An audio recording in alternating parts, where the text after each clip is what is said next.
Have a blessed day, everyone. So we are waiting now the ritual of in the enchanted river feeding the fish. Please welcome to watch which is my only a video. small portion of the daily food requirement of the fishes, is actually a fresh catch that is part of their natural diet.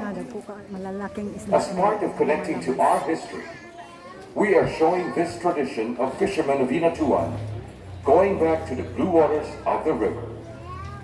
After a challenging but bountiful fishing at sea, they show their gratitude to Mother Nature by giving an offering to the spirits of the underground spring.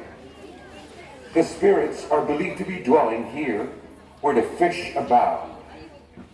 This is our way of showing everyone how we should give back to the environment and take care of Mother Nature.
So guys, tapos na po sa papakain ng mga isda. Thank you for watching.